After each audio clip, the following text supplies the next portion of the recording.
সবাইকে homeo ডাইজেস্টের homeo books reading রুমে স্বাগত জানাচ্ছি। আশা করি আপনারা সবাই ভালো আছেন, সুস্থ আছেন এবং আমাদের পাশেই আছেন। জেমস টেলর ক্যান্টের লেকচার অন হোমিওপ্যাথিক ফিলোসফি বইটির ধারাবাহিক আলোচনায় আজকে আমি 20 নম্বর ব্যাখ্যান নিয়ে আপনাদের সামনে হাজির হয়েছি। গত পর্বে আমি 19 নম্বর ব্যাখ্যানটি আলোচনা করেছিলাম। 18 এবং 19 নম্বর ব্যাখ্যানে ক্রনিক ডিজিজ সুরা সংক্রান্ত বিষয়ে আলোচনা করা হয়েছে। প্রাচীন রোগ সিফিলিস বা উপদংশ এই সংক্রান্ত বিষয়ে আজকে এই 20 নম্বর ব্যাখ্যানে আলোচনা করা হয়েছে। তাহলে চলুন 20 নম্বর ব্যাখ্যানে সিফিলিস সংক্রান্ত বিষয়ে কী আলোচনা করা হয়েছে, জেমস টেলর ক্যান্ট কী আলোচনা করেছেন সেই বিষয়গুলো আমরা জেনে নিই।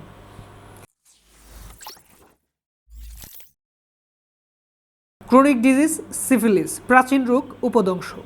হোমিওপ্যাথিক চিকিৎসায় এই পীড়ার কতগুলি সাধারণ লক্ষণ বিচার্য। এই রোগে যে সমুদয় লক্ষণের সম্ভাবনা থাকে বা যে লক্ষণগুলো তৈরি হয় তাহা চিকিৎসা গ্রন্থে প্রাপ্ত হওয়া যায়। উদাহরণস্বরূপ নানাবিধ সিফিলিটিক উদ্বেদের বিকাশ সংক্রান্ত পৃথক পৃথক সময় এবং তাহাদের বর্ণবৈচিত্র্যের বিষয় বর্ণনা করা যায়। এই রোগের অনুবন্ধ বা সঞ্চারকালে বা প্রোড্রোমাল স্টেজ সম্বন্ধে স্মরণ রাখা উচিত যে ইহা সচরাচর 12 হইতে 15 দিন ব্যাপী হয়, কিন্তু ক্ষেত্রবিশেষে 50 হইতে 60 দিন পর্যন্ত স্থায়ী হইতে পারে। কোনো তরুণ ব্যাধিবিষ কিংবা তীব্র প্রতিসায় অবস্থায় কোনো ভেষজ সেবনের কারণে দেহানুক্রমে বিপর্যয় সংঘটিত হইলে ইহার বহিঃবিকাশ প্রতিরুদ্ধ এবং রোগ সঞ্চালনার কাল বৃদ্ধি পাইতে পারে, কিন্তু কোনোরূপ বিঘ্ন বা বাধাপ্রাপ্ত না হইলে সাধারণত 12 হইতে 15 দিনের অধিক অতিক্রম করে না। অর্থাৎ সিফিলিসের প্রথম যে বিকাশ কালটি রয়েছে সেটি হচ্ছে 12 থেকে 15 দিন, এই সময়টির মধ্যে হয়ে থাকে।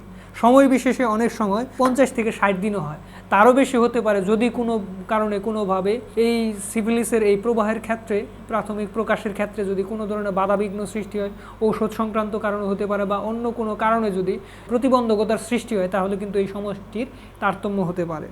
বস্তুত সংক্রমণের বিভিন্ন পর্যায়ে হেতু রোগ সঞ্চালনের কালও বৃদ্ধি পাইয়া থাকে। হোমিওপ্যাথিক চিকিৎসা কার্যে তোমরা এই সমীক্ষার যথার্থ উপলব্ধি করিতে পারিবে, যাহা কোনো চিকিৎসা গ্রন্থে পাইবে না। সিফিলিটিক উপবিষ বা সিফিলিটিক মায়াজম সম্বন্ধে কেবল আদি অবস্থা প্রাইমারি সংক্রমণকেই একমাত্র সংক্রমণ রূপে চিকিৎসা গ্রন্থে নির্দেশ করা হইয়াছে, কিন্তু এই বিষয়ে তোমাদিগকে আমার কিছু বলিবার আছে।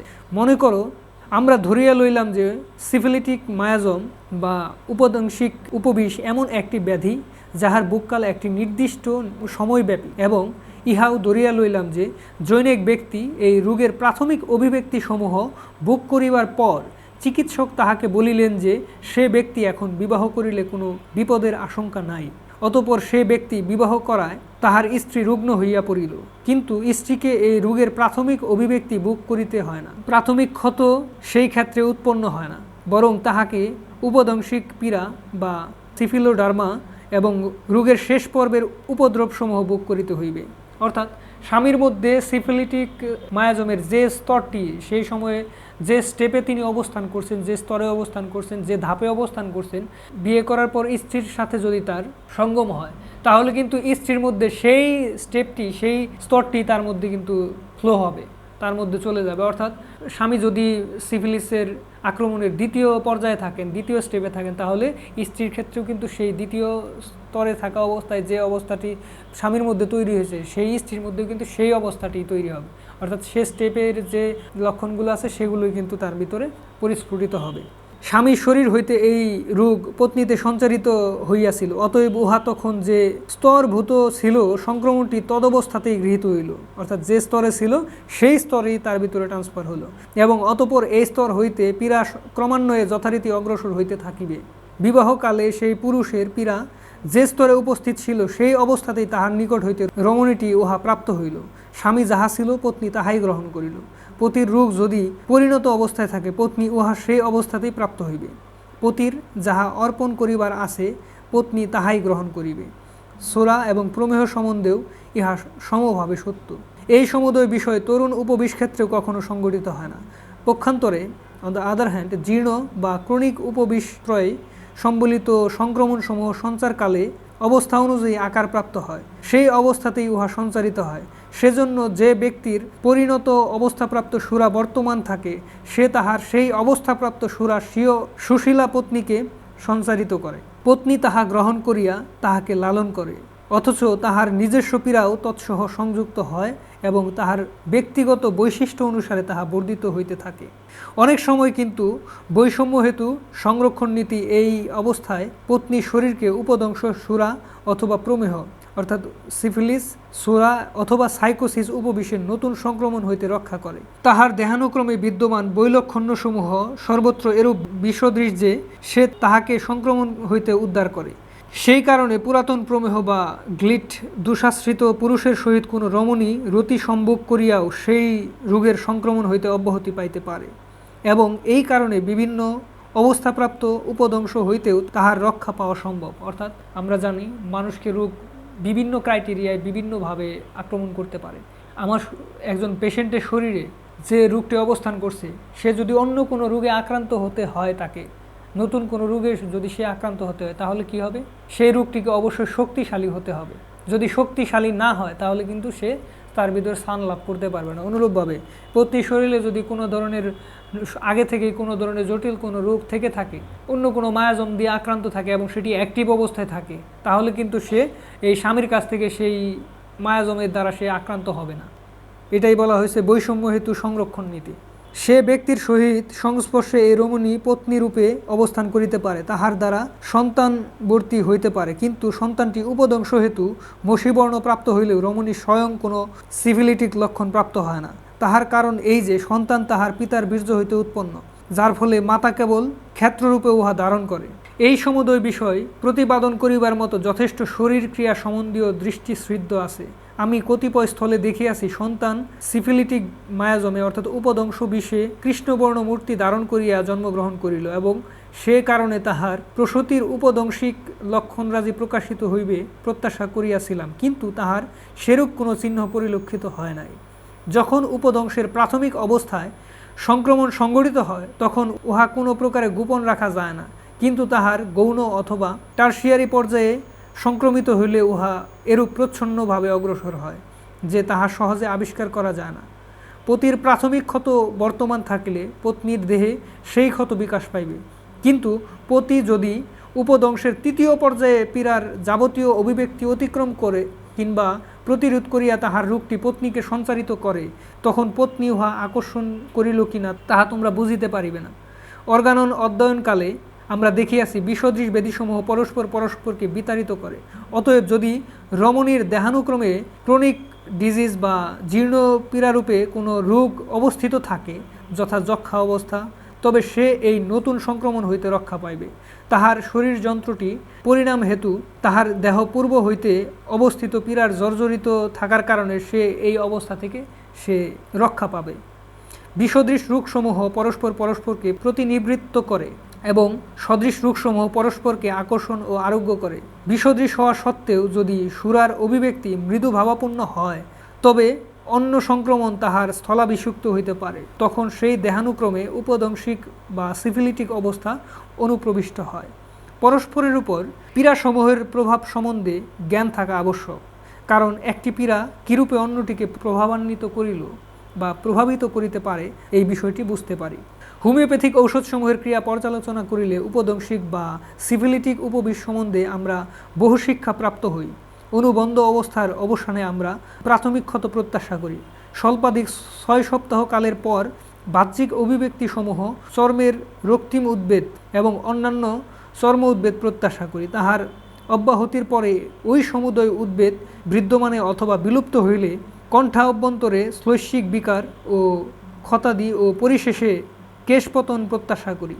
এই অবস্থাসমূহ অতি দ্রুত গতিতে পরস্পরকে অনুসরণ করে, অর্থাৎ একটি স্টেপ অতিক্রান্ত হওয়ার পর আরেকটি স্টেপ হয় এবং প্রথম স্টেপে শরীরের মধ্যে যে ধরনের লক্ষণ প্রকাশিত হয় তার পরের স্টেপে কিন্তু অন্য লক্ষণ প্রকাশিত হয় এবং একটির সাথে আরেকটির খুব গভীর সম্পর্ক রয়েছে, একটি ঘটার পর আরেকটি ঘটে। দ্বিতীয় পর্বাধিগত উপদংশের প্রাককালে এই লক্ষণরাজি অতীব সাধারণ বাহ্যিক অভিব্যক্তি, ইহা স্মরণ রাখা প্রয়োজন। দুর্বল রোগীদিগের এই সমুদয় লক্ষণ অতি মৃদুভাবে বিকাশ পায়, বলিষ্ঠ সতেজ শরীরে ইহা তীব্রভাবে প্রকটিত হয়। শারীরিক দুর্বল্য হেতু ইহাদের সম্যক বিকাশপ্রাপ্তি ক্ষুণ্ণ হইলে কিংবা ঔষধ কর্তৃক শারীরিক শক্তির ক্ষয় হেতু বিকাশিত উদ্বেগসমূহ প্রত্যাহত হইলে সেই বিচার নিষ্প্রয়োজন। প্রত্যাহত হোক কিংবা দুর্বল্য হেতু অবরুদ্ধ হোক, অবস্থাটি সমভাবে বিরাজ করে, অর্থাৎ মানুষের আভ্যন্তরীণ শরীরযন্ত্র সমূহকে যথা মস্তিষ্ক, মূত্রগ্রন্থি, স্প্লীহা, হৃদযন্ত্র ও ফুসফুস, তন্তুনিচয় ও অস্থিসমূহকে বিকৃত করিবার প্রবণতা সহ অভ্যন্তর ক্ষেত্রে বেদী নিরন্তর ক্রিয়াশীল থাকে। অর্থাৎ বাহ্যিক অবস্থা যখন কোনো কারণে অবদমিত হয়, ভিতরে তাকে ঢুকিয়ে দেওয়া হয়, তখন এই ঘটনাগুলো ঘটতে থাকে। ভিতরে এই অর্গানগুলোর মধ্যে বিভিন্ন রকমের বিকৃতি দেখা দিতে থাকে।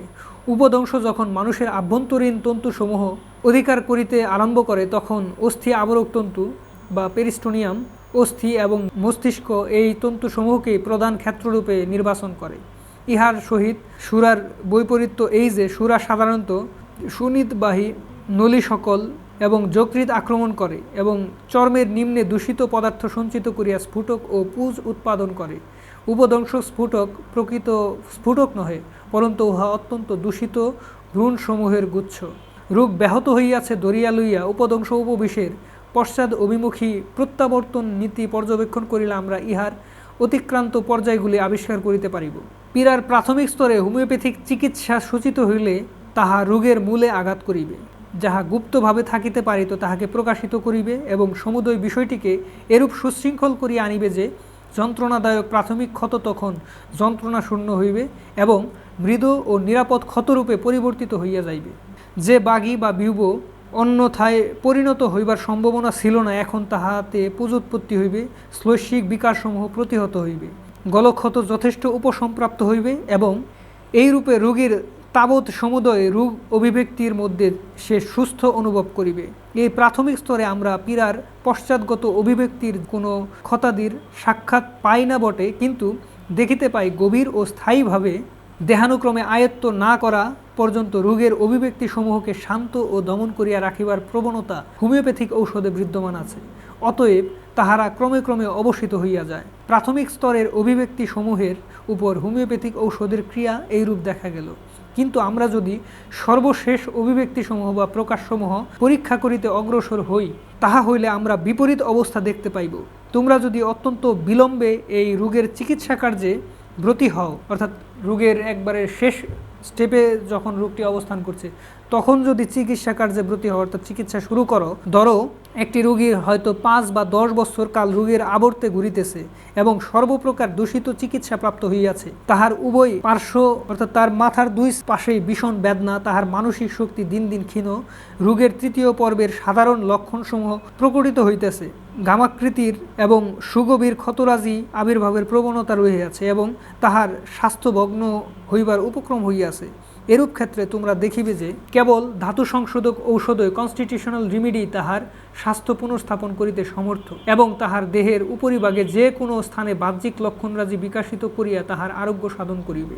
তাহার প্রাথমিক ক্ষত যে নিশ্চয়ই পুনরাবির্ভূত হইবে এমন কোনো স্থিরতা নাই, উহা কখনো কখনো আবির্ভূত নাও হইতে পারে, কিন্তু তাহার পরিদৃশ্যমান কোমল তন্তুসমূহ ও তালুদেশের কোমলাংশ ধ্বংস করিতে পারে। কিন্তু এই ক্ষত আবির্ভূত হইলে যে সমুদয় অস্থিতে অত্যন্ত বেদনা ছিল এবং যাহার পচন হইবার আশঙ্কা ছিল, তাহা নির্ধারিত হইবে। অস্থিবেষ্ট প্রদাহ বা পেরিওস্টাইটিস প্রশমিত হইবে। উপতারার প্রদাহ অত্যন্ত কষ্টদায়ক লক্ষণরূপে প্রকাশিত হইতে পারে এবং পীড়ার দ্বিতীয় পর্বভুক্ত লক্ষণরূপে কিংবা বহু বৎসর পরে তৃতীয় পর্বে প্রকটিত হইতে পারে। উপযুক্ত ঔষধের দ্বারা এই পশ্চাৎবর্তী লক্ষণ অচিরেই নিরাকৃত হইবে বটে, অর্থাৎ চলে যাবে। কিন্তু রোগী তখন বলিবে, ডাক্তার মহাশয়, আমার অনুরোধ, আপনি একবার আমার কণ্ঠা অভ্যন্তর পরীক্ষা করুন, বহুকাল আমার এই যন্ত্রণা হয় নাই। তাহার কণ্ঠা অভ্যন্তর পরীক্ষা করিয়া তুমি দেখিবে যে নাইট্রিক অ্যাসিড এবং অন্যান্য দাহক পদার্থের দ্বারা যে শ্লৈষিক ঝিল্লি বিনষ্ট করা হইয়াছিল, তাহাই এখন কঠিন স্ফীত তরুণাস্থির মতো তন্তুতে পরিণত হইয়াছে এবং তাহাতে অর্বুদাকার অর্থাৎ টিউমারের মতো গুটিকার সঞ্চার ও রক্তরস সঞ্চিত হইয়াছে। এরূপ ক্ষেত্রে রোগী অত্যন্ত অসুখকর অবস্থার কাল দিনাতিপাত করতে থাকে। কারণ তুমি যদি তাহাকে উন্মাদ রোগ হইতে রক্ষা করো, তাহা হইলে তাহার বাঁচিয়া থাকিতে হইলে নিশ্চয় তাহাকে বহু কষ্ট সহ্য করিতে হইবে। যদি তুমি তাহাকে আদৌ রক্ষা করিতে পারো এবং তোমার চিকিৎসায় সে যদি বাঁচিয়া থাকে, তাহা হইলে এই প্রতিরুদ্ধ লক্ষণসমূহ অবশ্যই প্রত্যাবৃত্ত হইবে এবং উপযুক্ত চিকিৎসায় তাহা পুনঃপ্রকটিত হইবে। অর্থাৎ কোনো কারণে যদি কোনোভাবে যদি বা অপচিকিৎসার মাধ্যমে যদি কোনো সময় তার বাহ্যিক অবস্থাগুলোকে সাপ্রেস্ট করে ভিতরে পুশ করে দেওয়া হয়, তাহলে প্রকৃত চিকিৎসার সময় কিন্তু আবার তার বাহ্যিক সেই যে অবস্থাগুলো তৈরি হয়েছিল সেগুলো ফিরে আসার একটা প্রবণতা থাকে এবং অনেক সময় এগুলো ফিরে আসে, এবং ফিরে আসলেই তখন এটি কিন্তু ভালো একটি সাইন যে তার রোগটি সারছে এবং হেরিংয়ের ল অনুযায়ী এই নীতিটি হচ্ছে, অর্থাৎ আরোগ্যের দিকে সে ধাবিত হচ্ছে। এই ছিল 20 নম্বর ব্যাখ্যান সিফিলিস সংক্রান্ত বিভিন্ন আলোচনা। এখানে অত্যন্ত গুরুত্বপূর্ণ আলোচনা জেমস টেলর ক্যান্ট করেছেন। পরবর্তীতে আমি 21 নম্বর ব্যাখ্যান নিয়ে আবার অন্য কোনো দিন অন্য কোনো ক্লাসে আপনাদের সামনে হাজির হব। এ পর্যন্ত আপনারা সবাই ভালো থাকবেন, সুস্থ থাকবেন। সবাইকে ধন্যবাদ।